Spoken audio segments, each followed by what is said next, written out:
Hello viewers, welcome to Arefin Pathbhaban. আমি মোকাব্বিরুল আরেফিন, তোমাদের প্রত্যেককে আরেফিন পাঠভবনে স্বাগত জানাই। আজকে আমি আলোচনা করতে চলেছি ক্লাস 12-এর একটি গুরুত্বপূর্ণ পোয়েম জি.এফ প্যাটেলের লেখা অন কিলিং এ ট্রি নিয়ে। জি.এফ প্যাটেলের এই কবিতাটি একটি আইরনিক্যাল পোয়েম এবং প্রকৃতি বন্দনামূলক একটি কবিতা। আজকে এই কবিতাটির আমি line by line Bangla translation ও অ্যানালাইজ করব। আশা করছি ভিডিওটি তোমাদের ভালো লাগবে। আর বন্ধুরা, তোমরা আমার চ্যানেলটিকে যারা এখনও সাবস্ক্রাইব করনি, প্লিজ সাবস্ক্রাইব করে দাও এবং ভিডিওটি ভালো লাগলে লাইক ও শেয়ার করে দাও। চলো আজকের আলোচনা শুরু করছি। তো অন কিলিং এ ট্রি অর্থাৎ এর বাংলা অর্থ হচ্ছে একটি গাছ হত্যা। এই টাইটেলটি দেখে আমরা বুঝতে পারছি যে কবি এই কবিতাটিতে কি বলতে চেয়েছেন। তো বন্ধুরা, কবিতাটা শুরু করার আগে চলো কবি জি.এফ প্যাটেল সম্বন্ধে একটু জেনে নিই। ইংরেজি ভাষায় রচিত আধুনিক ভারতীয় কবিতার ইতিহাসে জি.এফ প্যাটেল একটি বিখ্যাত নাম। তিনি একজন বহুমুখী প্রতিভাসম্পন্ন মানুষ, একজন খ্যাতিনামা কবির পাশাপাশি তিনি হলেন একাধারে নাট্যকর, চিত্রশিল্পী ও পেশাদার একজন চিকিৎসক। 1940 সালে 18 আগস্ট মুম্বাইতে ওনার জন্ম হয় এবং তিনি এখনও জীবিত রয়েছেন। বর্তমানে তিনি মুম্বাইতে একজন চিকিৎসক রূপে নিজের কাজে রত আছেন। পৃথিবীর বিভিন্ন দেশে ওনার চিত্রকলার ওপর প্রদর্শনী অনুষ্ঠিত হয়েছে। এছাড়াও ওনার রচিত নাটক প্রায় মঞ্চে অভিনীত হয়। তিনি অবশ্য দেহের কবি বলেও পরিচিত। দৈহিক অক্ষমতা, কষ্টভোগ, রোগ ব্যাধি, ক্ষয় মৃত্যু প্রভৃতি সম্পর্কে তিনি গভীরভাবে সচেতন। মানুষের কষ্ট, যন্ত্রণা, নির্যাতন, দুঃখ, দুর্দশা, ধ্বংস ওনার রচনার প্রধান বিষয়। তিনি প্রায় জীবন ও জগতের অন্ধকারময় বিষণ্ণ দিনগুলোকে নিয়েই লেখালেখি করেন। আজকের কবিতা অন কিলিং এ ট্রি ওনার মানবতা ও ব্যঙ্গের একটি প্রকৃষ্ট উদাহরণ। তো বন্ধুরা, কবিতাটি শুরু করার আগে আমরা একটু কবিতা বিষয়ে একটু জেনে নিই। এটি হচ্ছে একটি আইরনিক্যাল পোয়েম, অর্থাৎ এখানে তিনি সার্কাজম এবং আইরনি ব্যবহার করেছেন, অর্থাৎ ব্যঙ্গ ও বিদ্রূপ ব্যবহার করেছেন। এই কবিতাটি লেখা হয়েছে ফ্রি ভার্সে, অর্থাৎ মুক্ত ছন্দে। আজকের এই যে আমাদের কবিতা অন কিলিং এ ট্রি, যেটা নিয়ে আমি আলোচনা করতে চলেছি, এই কবিতাটি প্রথম প্রকাশিত হয় 1966 সালে নিসেম এজিকিয়ালের প্রকাশিত কবিতা সংগ্রহে, যার নাম পোয়েমস। এই কবিতায় স্যাকারাজম এবং আইরনি অর্থাৎ ব্যঙ্গ ও বিদ্রূপের মাধ্যমে এই কবি প্রকাশ করেছেন যে মনুষ্য সমাজ কিভাবে পরিবেশকে বিনষ্ট করেছে। তিনি দেখিয়েছেন কিভাবে একটি গাছকে হত্যা করা সম্ভব। একটি গাছ কাটার প্রসেস তিনি এখানে স্টেপ বাই স্টেপ সুন্দর করে দেখিয়েছেন, কিন্তু তিনি যা দেখিয়েছেন তার ঠিক অপোজিটটা বোঝাতে চেয়েছেন। তাই এটি একটি ব্যঙ্গাত্মমূলক কবিতা। চলো এবার কবিতাটা লাইন বাই লাইন পড়ি এবং বাংলা ট্রান্সলেশন করি। তো দেখো গাইজ, আমি তোমাদের সুবিধার জন্য এখানে অড মিনিংগুলো দিয়ে দিয়েছি যাতে তোমাদের সুবিধা হয়। তো যাই হোক, প্রথমে আমি কবিতাটার কিছুটা অংশ অর্থাৎ ফার্স্ট স্ট্যান্ডার্ডটা একটু পড়ে নিচ্ছি। It takes much time to kill a tree, not a simple jab of the knife will do it. It has grown, slowly consuming the earth, rising out of it, fading upon its crust, absorbing years of sunlight, air, water, and out of its leproside sprouting leaves. তো দেখো বলছে প্রথমে যে ইট tax much time to kill a tree, অনেকটা সময় লাগে একটা গাছকে হত্যা করতে। কবি এখানে একটি গাছকে হত্যার কথা ব্যবহার করেছেন। হ্যাঁ, আসলে কি বলতো, গাছকে আমরা হত্যাই করি, কেননা সায়েন্টিফিক্যালি প্রমাণিত যে গাছেরও জীবন রয়েছে, আর আমরা সেই গাছকে কাটছি, অর্থাৎ একটা জীবনকে কাটছি, তার মানে কি গাছকে হত্যাই করছি। দ্বিতীয়ত, কবি গাছকে এখানে পার্সনিফাইড করেছে, অর্থাৎ ব্যক্তি সত্তা আরোপ করেছে, অর্থাৎ ব্যক্তিদের মানুষের যে সমস্ত গুণ, সেই গুণাবলী কিন্তু গাছকে প্রদান করেছে। তাই এখানে তিনি কিল কথাটা ব্যবহার করেছেন। তাই বলছে ইট tax much time to kill a tree, একটা গাছকে মারতে বা কাটতে অনেকটা সময় লাগে। Not a simple jab of the knife. Simple jab, jab মানে হচ্ছে রুষ্ট আঘাত, প্রবল আঘাত, অর্থাৎ ছুরির প্রবল আঘাত। উইল ডু ইট, এটা হবে, অর্থাৎ হবে বলতে এখানে দেখো শুরুতেই নট ব্যবহার করা হয়েছে, অর্থাৎ নটটা লাগবে আসলে উইলের পরে। কি হবে যে a simple jab of the knife will not do it, অর্থাৎ ছুরির একটা আঘাতে এটা হবে না। ইট হ্যাজ গ্রোন, এটা বেড়ে উঠেছে। স্লোলি কনজিউমিং দ্য আর্থ, ধীরে ধীরে আস্তে আস্তে মাটি থেকে, আর্থ মিন্স মাটি, পৃথিবী, কিন্তু এখানে ব্যবহার করা হয়েছে মাটি, অর্থাৎ মাটি থেকে কনজিউমিং ভোগ করে, অর্থাৎ শোষণ করে, অর্থাৎ কি গাছ আস্তে আস্তে বেড়ে উঠেছে খাদ্যরস মাটি থেকে শোষণ করে। রাইজিং আউট অফ ইট, এবং সেটা ভেদ করে ওপরে উঠেছে, বেড়ে উঠেছে। ফেডিং আপন ইটস ক্রাস্ট, ক্রাস্ট, ক্রাস্ট মানে হচ্ছে ভূত্বক, অর্থাৎ পৃথিবীর উপরিতল, সে উপরিতল থেকে কি করে খাবার গ্রহণ করে, অর্থাৎ কি তার শিকড়ের মাধ্যমে খনিজ লবণ সে শোষণ করে কি হয়েছে খাবার গ্রহণ করেছে। Absorbing years of Sunlight, air, water, বছরের পর বছর ধরে সে কী করেছে শোষণ করেছে। অ্যাবজর্বিং মানে হচ্ছে শোষণ করা, শোষণ করেছে সূর্যালোক, বাতাস এবং জল। And out of its leprous hide, এবং তার লেপ্রাস হাইড, লেপ্রাস, লেপ্রাস কথাটি এসছে আসলে লেপ্রাসি থেকে, ঠিক, অর্থাৎ যার অর্থ হচ্ছে কুষ্ঠরোগ। অর্থাৎ আমাদের মানুষের যাদের কুষ্ঠরোগ হয় তাদের কি হয়, গায়ে কালো কালো দাগ থাকে এবং খসখসে হয়ে যায়, ঠিক সেরকমভাবেই গাছের, এখানে অ্যাকচুয়ালি বাকলকে বোঝানো হয়েছে, গাছের ছালকে বোঝানো হয়েছে, যেটি হচ্ছে খসখসে অমসৃণ, অর্থাৎ যেখানে কী রয়েছে, যেটা খসখসে কালো দাগ রয়েছে। আর হাইড মানে যেখানে লুকিয়ে থাকে, অর্থাৎ out of its leprous hide, তা সেই খসখসে বাকল থেকে কী হয় স্প্রাউটিং লিভস, গজিয়ে ওঠে নতুন পাতা, কচি পাতা। তারপরে হ্যাক অ্যান্ড চোপ, হ্যাক মানে হচ্ছে কুপানো, আর চোপ মানে হচ্ছে টুকরো টুকরো করে কাটা, বলছে সো হ্যাক অ্যান্ড চোপ, তাই কুপিয়ে কুপিয়ে টুকরো টুকরো করে কাটা। But this alone won't do it, শুধুমাত্র এটাতে ওন ডু ইট, তার হবে না, কিছু হবে না, অর্থাৎ এটাতে তার কিছু হবে না। Not so much pain will do it, এতে সে কোনো কষ্ট বা ব্যথাও পাবে না।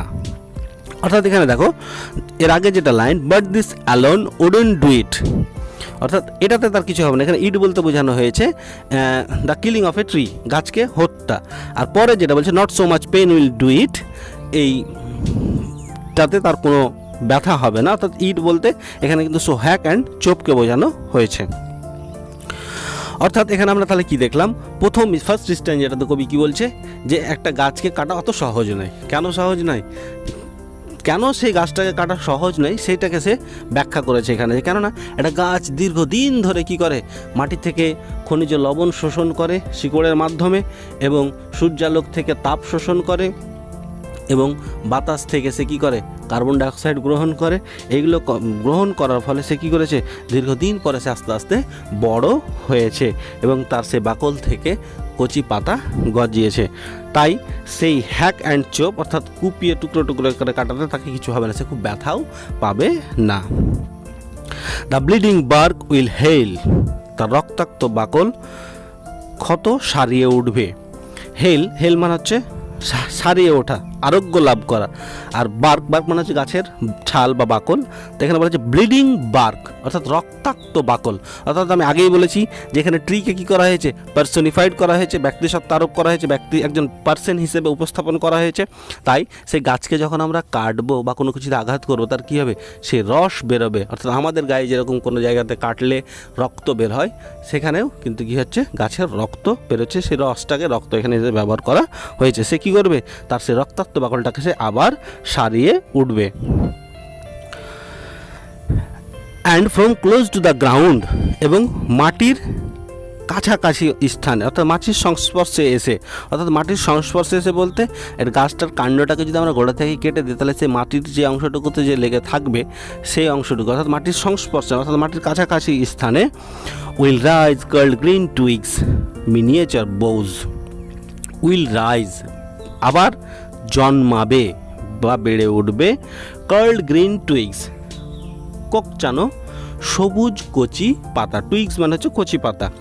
মিনিয়েচার বোজ, মিনিয়েচার মানে ছোট ছোট, বোজ মানে হচ্ছে ব্রাঞ্চেস, শাখা প্রশাখা, অর্থাৎ সেই কাটা স্থান থেকে মাটির সংস্পর্শে এসে সে কী করবে, আবার কচি পাতা এবং ছোট ছোট শাখা প্রশাখা গজিয়ে উঠবে।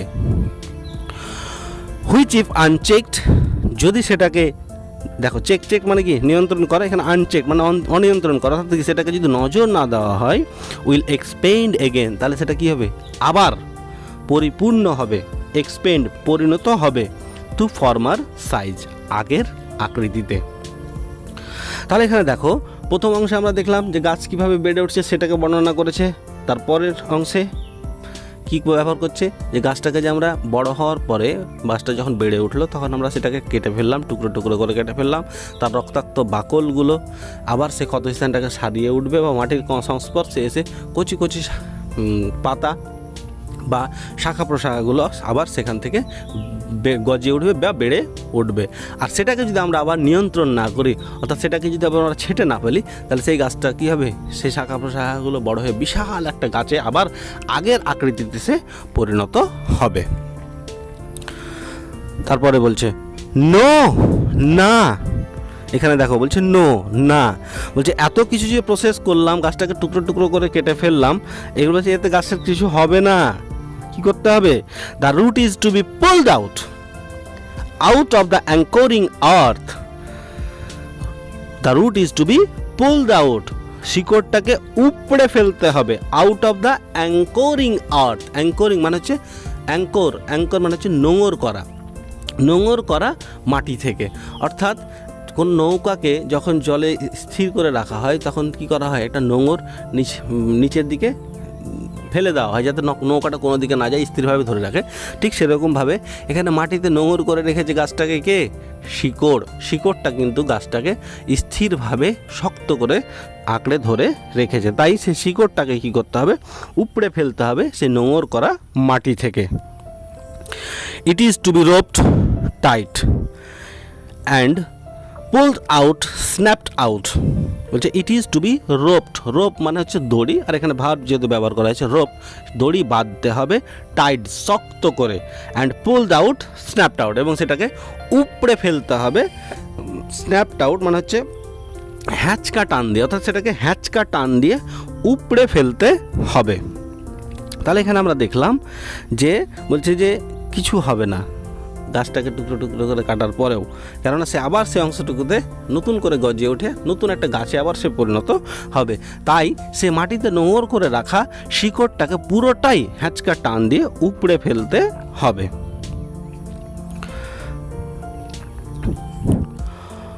or pulled out entirely out from the earth cave, বলছে or pulled out entirely, pulled out উপড়ে ফেলতে হবে, entirely completely সম্পূর্ণ রূপে, পরিপূর্ণ রূপে সেটাকে উপড়ে ফেলতে হবে, out from the earth cave, cave, cave মানে কি গুহা, গর্ত, কিন্তু এখানে বলছে আর্থ কেভ, মাটির গর্ত থেকে। অর্থাৎ মাটির গর্ত থেকে বলতে গাছটাকে যখন শিকড়টাকে উপড়ে ফেলা হবে তখন সেই শিকড়ের স্থানটা মাটিতে একটা কী হবে, বিশাল একটা গর্তের সৃষ্টি হবে, সেই গর্তটাকে এখানে বোঝানো হয়েছে আর্থ cave. and the strength of the tree exposed, and the strength of the tree, গাছের শক্তি, exposed উন্মুক্ত হয়ে যাবে, প্রকাশিত হয়ে যাবে। অর্থাৎ গাছের শক্তি কি, গাছের শক্তি হচ্ছে শিকড়, কেননা সেই শিকড় কি করে রাখে, মাটি থেকে খাদ্য রস শোষণ করে এবং সে জীবিত রাখে। আমাদের একটা কথ্য ভাষা রয়েছে যে ওপরে ওপরে জল দেয় আর নিচে নিচে শিকড় কাটে। শিকড় কাটে বলতে কি, আমরা ধরো একটা গাছ লাগিয়ে রাখি যদি, আর যদি দেখা যাচ্ছে আমরা প্রতিদিন উপরে তার পরিচর্যা করি, আর শিকড়টা যদি কেউ কেটে দেয় বা কোনো পোকামাকড়ে কেটে দেয়, তাহলে কিন্তু সেই গাছটা হবে না, সে মারা যাবে। তাই সেই গাছের সেই শক্তিটা কি, গাছের শক্তি হচ্ছে শিকড়, আর সেই শিকড়টাকে এখন কি করা দেওয়া হলো, এক্সপোজড, প্রকাশ করে দেওয়া হলো। The source white and wet, উৎস যেটি হচ্ছে সাদা এবং ভিজে, অর্থাৎ সোর্স বলতে এখানে বোঝানো যাচ্ছে শিকড়টাকে। সেই শিকড়টা হচ্ছে সাদা এবং ভিজে। সাদা কেন? সেটা দীর্ঘদিন ধরে মাটির নিচে লুকিয়ে থাকছে, তাই তার কালারটা সাদা হয়ে যাচ্ছে এবং স্যাঁতসেঁতে, অর্থাৎ ভিজে কেন? সেই শিকড় কী করে? খাদ্যরস শোষণ করে, তার ফলে সেটা ভিজে থাকে। দ্য মোস্ট সেন্সিটিভ, সবচেয়ে সংবেদনশীল, hidden for years inside the earth, লুকিয়ে থাকে বছরের পর বছর ধরে মাটিতে। অর্থাৎ তাহলে এখানে দেখতে পেলাম আমরা যে গাছটাকে পুরোপুরিভাবে উপড়ে ফেলতে হবে, নোংর করা মাটি মানে নোংর করা থেকে উপড়ে ফেলতে হবে। সেই গাছটাকে উপড়ে ফেলার, শিকড়টাকে উপড়ে ফেলার ফলে সেখানে একটা আর্থ কেভ অর্থাৎ মাটির গুহার সৃষ্টি হবে। আর তার ফলে কী হবে? সেই গাছটার যে শক্তি, যে সোর্স, যে হোয়াইটস রুটস, সেটা প্রকাশ পেয়ে যাবে এবং যখন তার দীর্ঘদিনে লুকিয়ে থাকা সেই সেন্সিটিভ অংশটুকু প্রকাশ হয়ে যাবে, তখন সে কি হবে? মারা যাবে। তারপরে বলছি তাতেও হবে না, then the matter of scorching and choking air in sun and air, হচ্ছে দেন দ্য ম্যাটার, তারপরে কি করতে হবে? স্কচিং অ্যান্ড চোকিং, সেটাকে শ্বাসরুদ্ধ করতে হবে এবং ঝলসাতে হবে। ইন সান অ্যান্ড এয়ার, বাতাসে এবং রোদে। তারপরে সেটাকে কী করতে হবে? শোকাতে হবে এবং রোদে সেটাকে শোকাতে হবে এবং তারপরে তার কি হবে? শ্বাসরুদ্ধ হবে। অর্থাৎ আমরা দেখি যে অনেক গাছ রয়েছে যাদের ডালপালা থেকে, যদি ডালপালা আমরা কোথাও পড়ে থাকে, মাটির সংস্পর্শে আসলে কিন্তু সে নতুন আবার গাছ কিন্তু গজিয়ে ওঠে। যেরকম আমাদের চারপাশে আমরা দেখতে পাই মেহেদি গাছ বা সজনার গাছ, যেগুলো ডালপালা থেকে, শাখা প্রশাখা থেকে কিন্তু আবার নতুন একটা গাছের সৃষ্টি হয়। তাই বলছে না, সে গাছটাকে শিকড়টাকে উপরে ফেলে দিলেও কিন্তু হবে না, সেটাকে আবার ঝলসাতে হবে খোলা জায়গাতে, রোদে এবং বাতাসে। তারপরে সেটা কি হয়ে যাবে? ব্রাউনিং, হার্ডেনিং, টুইস্টিং, উইদারিং, অর্থাৎ সেটা শুকিয়ে বাদামি হয়ে যাবে। হার্ডেনিং, শক্ত হয়ে যাবে। টুইস্টিং, সেটা কোকচানো হয়ে যাবে। উইদারিং, তারপরে সেটা কি হয়ে যাবে? নির্জীব হয়ে যাবে, অর্থাৎ সে মারা যাবে। অ্যান্ড দেন ইট ইজ ডান, এবং তখনই এটা সম্পূর্ণ হবে। অর্থাৎ দেন ইট ইজ ডান বলতে fully destruction of a tree, it বলতে বোঝানো হয়েছে সম্পূর্ণরূপে, পরিপূর্ণরূপে গাছটাকে ধ্বংস করা, অর্থাৎ গাছটাকে মারা সম্ভব হবে। তো গাইজ, এখানে আমরা দেখলাম যে কবি কি করেছে? সেলিব্রেট করেছে how to kill a tree, কিভাবে একটা গাছকে মারা যাবে বা হত্যা করা যাবে। অর্থাৎ তিনি প্রথম অংশে ব্যবহার করলেন, প্রথম স্ট্যান্জাতে দেখালেন যে কিভাবে একটা গাছ দীর্ঘদিন ধরে সে লালিত পালিত হয়, বেড়ে ওঠে ধীরে ধীরে, তারপরে সেটাকে টুকরো টুকরো করে যদি কেটে দেওয়া হয় তাতেও সে কিছু হবে না, তাতেও তার কিছু হবে না, কেননা সে মাটির সংস্পর্শে এসে আবার সে গজিয়ে উঠবে এবং আগের আকৃতিতে ফিরে আসবে।